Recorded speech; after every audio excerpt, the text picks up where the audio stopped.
ეს კლდეში გამოკვეთილი ქალაქი უფლისციხეა, 2500 წლის წინანდელი ქართლის რელიგიური ცენტრი. გაზაფხულზე მზის ბუნიობის დროს, როდესაც მზის პირველი სხივი დიდი კარიბჭის სარკმელში შემოანათებდა, ქალაქის უზარმაზარი კარი ყველასთვის იღებოდა.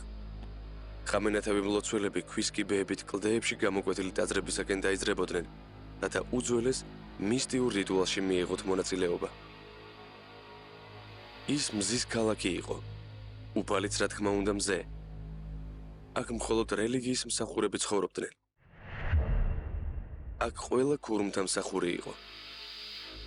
ახლა თქვენ უფლისციხის ისტორიას ნახავთ. თქვენ მისი აღზევებისა და განადგურების მომსწრეები გახდებით. თქვენ თომა ჩაგელიშვილთან ერთად ქურუმთა ქალაქში ხართ.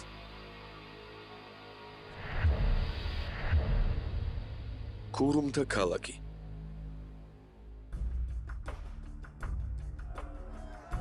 ძველი წელთაღრიცხვის მეოთხე საუკუნე. ქართლის სამეფო ჯერ კიდევ არ არსებობს. ალექსანდრე მაკედონელი იპყრობს მსოფლიოს. საქართველო კი მისი ერთ-ერთი პროვინციაა. აქაურობას უზარმაზარი იმპერიის მიერ დანიშნული მამასახლისები განაგებენ. თუმცა უფლისციხელი მოგვები ადგილობრივ ღმერთებს განადიდებენ. ეს სადაძრო ქალაქი მთელი ქართლის რელიგიური ცენტრია. ეს დიდი დედი სიმბოლოა, რომელსაც ჯერ კიდევ ძველი წელთაღრიცხვის მე-10 საუკუნეში სცემდნენ თაყვანს. ეს წმინდა გზაა. ქალაქ უფლისციხის უძველესი და მთავარი შესასვლელი. პროფესორ თამაზ სანიკიძესთან ერთად ჩვენ ახლა სადაძრო ქალაქში შევდივართ. ჩვენ ახლა მივდივართ წმინდა გზაზე, რომელიც დაახლოებით 300-400 მეტრის სიგრძის არის და სპეციალურად საგანგებოდ არის გამოკვეთილი იმისათვის, რომ ადამიანმა ცხენით, ურმით გაიაროს ეს გზა და მივიდეს სადაძრო ქალაქის უფლისციხის ნაქალაქ არის ქალაქის მთავარი კარიბჭის წინამოედნამდე. ესე იგი, ეს სადაც ჩვენ ვდგევართ ახლა, არის მთავარი გზა, საიდან შედიოდნენ ადამიანები. მთავარი გზა. ამ გზის გავლის შემდეგ მომსვლელი მთავარ კარიბჭესთან მოხვდებოდა. აქედან ქალაქში მხოლოდ და მხოლოდ ფეხი თუ შევიდოდა ადამიანი. კოშკებიდან გუშაგები აკონტროლებდნენ სივრცეს. კარიბჭეში შესვლის შემდეგ მლოცველის სულ სხვა მისტიურ სამყაროში აღმოჩნდებოდა, სადაც უძველესი რელიგიური რიტუალები სრულდებოდა.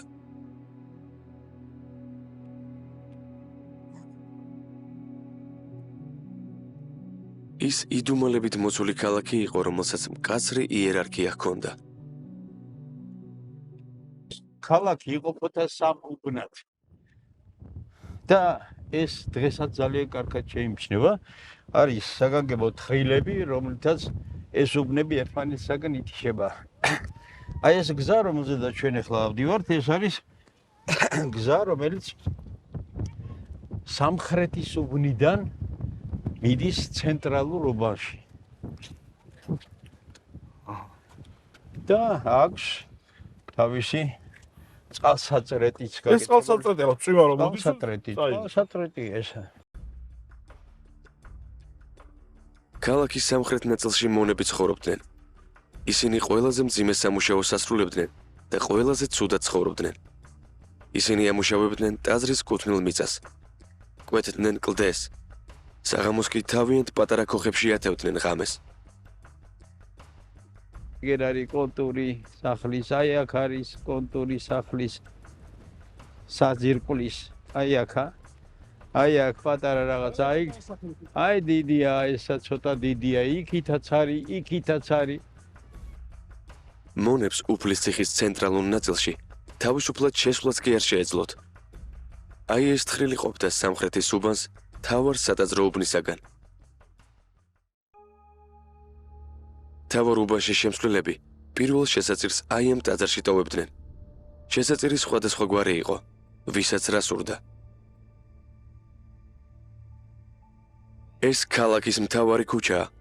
მის გასწვრივ უამრავი ორმო გვხვდება. ეს რიტუალური ორმოებია ქვესკნელის ღმერთებისათვის. არქეოლოგებმა, როდესაც ეს ორმოები გათხარეს, იქ უამრავ ცხოველის ძვალს მიაგნეს. ეს მიწისქვეშეთის ღვთაებებისათვის შეწირული საქონლის ნაშთები იყო. ამ უცნაურ ფიგურას სახე ახვეული აქვს და ჩანგზე უკრავს. სწორედ ასე გამოხატავდნენ უძველეს დროს მიწისქვეშეთის ღმერთებს. უფლის ციხეში ყოველ ღვთაებას თავისი დღე და თავისი ტაძარი ჰქონდა. აქ ძირითადად 4 ღმერთი ფიგურირებდა: მზის, წყლის, ქვესკნელის და მიწის. ქურუმები ცენტრალურ უბანში ცხოვრობდნენ. მათ ქვეყნის ცხოვრებაზე დიდი გავლენა ჰქონდათ. ეს ერთ-ერთი მთავარი ტაძარია. ეს არის მთავარი დარბაზი. სათათბირო დარბაზი, ქურუმთა თავშესაყარი. ქურუმების დასხდებოდნენ ამ კიბეებზე, ანუ სასაჯდომებზე და თათბირობდნენ ან რელიგიურ რიტუალები ტარდებოდა და ამავე დროს საერო საკითხებიც, საქვეყნო საკითხებიც წყდებოდა. ანუ მაშინ ქართლის ამბები წყდებოდა აი ამ აი აქ. ტაძარში 8 საფეხურიანი კიბეა, ხოლო მე-7 საფეხურზე საკურთხეველი იყო მოწყობილი. აი ასე გამოიყურებოდა ძველი წელთაღრიცხვის მე-4 საუკუნეში ეს ტაძარი. იქიდან საიდუმლო ოთახებიდან ჰქონდათ, აქეთ-იქითაც არის დღემდე შემორჩენილი საიდუმლო ოთახები. იქ სრულდებოდა რაღაც საიდუმლო რიტუალი, მერე იქიდან გამოდიოდა მთავარი ქურუმი და იქიდან იწყებოდა მსჯელობა. ჯერ ალბათ რელიგიურ საკითხებზე, მერე საქვეყნო საკითხებზე. ქურუმთა საბჭოა ესე იგი აქ. აი და ახავთ, აქ არის ჩამოსაჯდომები ეგერ კაცი ჟის. ხო? აი ესე დაიჯდა ვიღაცა ქურუმები, რომლებიც უსმენდნენ იმას, აქედან სიტყვაში აწევდნენ და ესეთი ვითარება უნდა წარმოიდგინოს კაცმა. უფლის ციხე, განსაკუთრებით კი მისი ცენტრალური უბანი, იმ პერიოდის საუკეთესო სამშენებლო ტექნიკითაა აშენებული.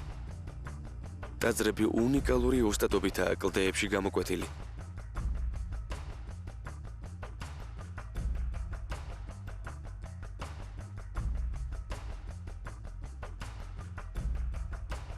როგორც ადრეულ ხანაში, ქვეყანასაც და უფლის ციხესაც მჭიდრო კონტაქტები აქვს დასავლეთთან, ანუ დასავლურ ცივილიზაციასთან.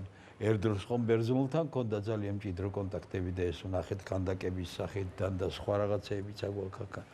და აი ამ გვიან ხანაშიაც, გვიან ანტიკურ ხანაში, მე-3 საუკუნე გვიან ანტიკურ ხანა, გვიან რომაული ხანა, ამ დროსაც ეს კონტაქტები ასე ცხადად არის წარმოდგენილი უფლის ციხეში, რაც მეტად ღირებულია.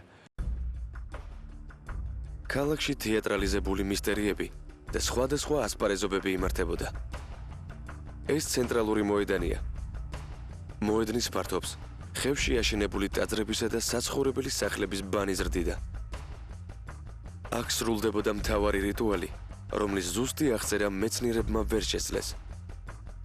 ამ ქრისტიანული ეკლესიის ადგილას ადრე სწორედ მთავარი წარმართული ტაძარი იდგა.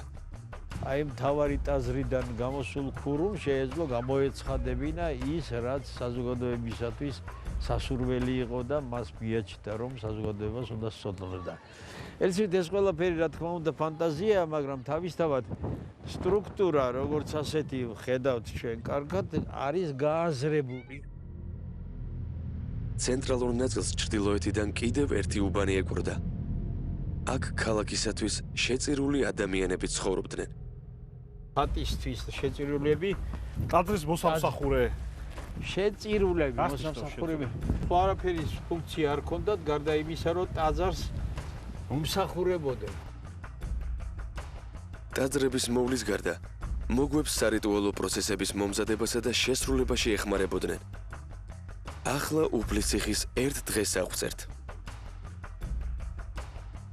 დილით, ქალაქის დიდ კარიბჭესთან აღმართულ მაღალ კოშკზე დგას ქურუმი და მზის სამოსვლას ელოდება.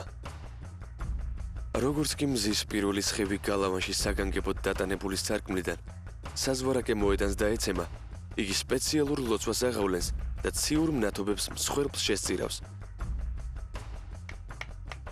გათენებისთანავე სამხრეთ უბნიდან მოსული მონები მუშაობას იწყებენ.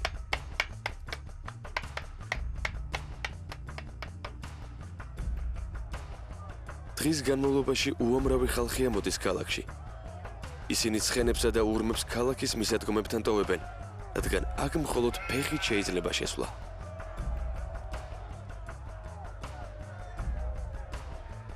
უფლის ციხეში ცარიელი ხელით მოსვლა არ შეიძლება.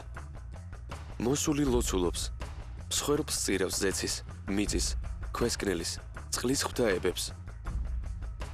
კურთხევას მიიღებს ქურუმებისაგან. მისანს ბედს კითხავს და მხოლოდ ამის შემდეგ გაუდგება გზას საკუთარი სოფლის, ქალაქისა თუ ქვეყნისაკენ. შებინდებისას, როდესაც უფლის ციხელთა მეორე დიდი ღვთაება, თვარე ამოვა, ქალაქი ყველა სტუმარმა უნდა დატოვოს. უფლის ციხე კარგად გამაგრებული ციხე ქალაქი იყო. კოშკებზე ლოცსატყორცნები იდგა. უშაკები კი ფხიზლად ყარაულობდნენ უმდიდრეს ქალაქს. სამხრეთი უბნიდან საიდუმლო გვირაბი მდინარე მტკვარზე ჩადიოდა. ის ახლაც საუკეთესოდაა შემორჩენილი. ძველი წელთაღრიცხვის მესამე საუკუნეში ფარნავაზმა ქართლის სამეფო შექმნა. დედაქალაქად მცხეთა გამოაცხადა, ხოლო მთავარ ღმერთებად არმაზი, გაც და გაი. მიუხედავად ამისა, უფლის ციხე ქრისტიანობამდე უძლიერეს და უმდიდრეს სადაზრო ქალაქად ითვლებოდა. ეს უფლის ციხეში აღმოჩენილი ერთ-ერთი მთავარი ღმერთის ქანდაკებაა. როდესაც ის არქეოლოგებმა იპოვეს, სკივრში იდო, ხოლო სკივრზე ნაჭერი იყო გადაფარებული. ქსოვილი 1375 ცალი ოქროს ნაწილით იყო შემკობილი. საბერძნეთიდან არის ოხვედრილი აქა და აქ უკვე ღვთაების, ასე ვთქვათ, სახით არის შემოსული. ღვთაების ღირსება აქ მინიჭებული თუ შეიძლება ასე ითქვას და როგორც ჩანს, იმიტომ აღმოჩნდა აი იმ სარიტუალო ნივთებს შორის, რომელიც ამ განში ასე უხვად იყო წარმოდგენილი. უფლის ციხეში აღმოჩნდა 4 სხვადასხვა ზომის ბორბლის ფრაგმენტებიც. მეცნიერთა აზრით, ეს ბორბლები ციურ მნათობდა სიმბოლოებია. უმდიდრესი ქურუმთა ქალაქი უფრო და უფრო მდიდრდებოდა. თუმცა ყველაფერს აქვს დასაწყისი და დასასრული. ქალაქისათვის ნამდვილ კატასტროფად საქართველოში წმინდა ნინოს გამოჩენა იქცა. უფლის ციხელები დიდხანს ეწინააღმდეგებოდნენ ქრისტიანებს, თუმცა ბრძოლა მათი დამარცხებით დასრულდა. ქრისტიანობის შემოღების შემდეგ ქალაქმა ძველი დიდება დაკარგა. სადაზრო ცხოვრება შეწყდა და ის მეფეთა ქალაქად იქცა. წარმართული ტაძრები დიდებულთა საცხოვრებელ პალატებად გადააქციეს და ქალაქის სიმდიდრეც მათ ხელში გადავიდა. 924 წელს აფხაზეთის მეფე გიორგი თავის შვილი კონსტანტი ქართლის გამგებლად დანიშნა. ქართლის დიდებულების წაქეზებით კონსტანტი აუჯანყდა მამას. ქუთაისიდან მოსულმა გიორგიმ უფლის ციხეს სალყე შემოარტყა, მაგრამ ვერაფრით აიღო. ბოლოს კონსტანტი მოტყუებით გამოიყვანეს ციხე ქალაქიდან. აქედან გაიყარა. კონსტანტი ხო, აქედან გიორგის ძე, აქედან გაიპარაო, ასე ვიცით ჩვენ და მერე სადღაც კლდეების ნაკეცებში გამოიჭირეს და დასაჯეს. გაქცეული უფლის სული მამამ შეიპყრო, თვალები დასთხარა და დაასაჭურისა.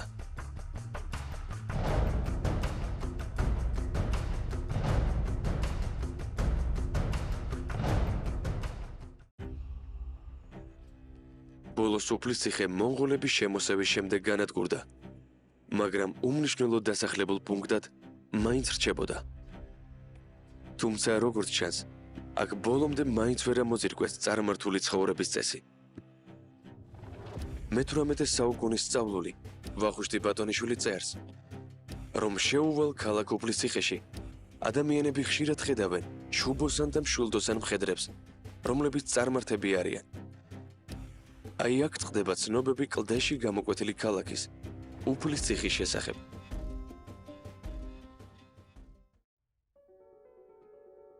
როდესაც აქ მე-20 საუკუნეში არქეოლოგები მოვიდნენ, ქალაქი მთლიანად ეკალბარდს ჰქონდა დაფარული და მხოლოდ ეს ეკლესია ჩანდა, რომელსაც უცნაური სახელი აქვს უფლის სულის ეკლესია.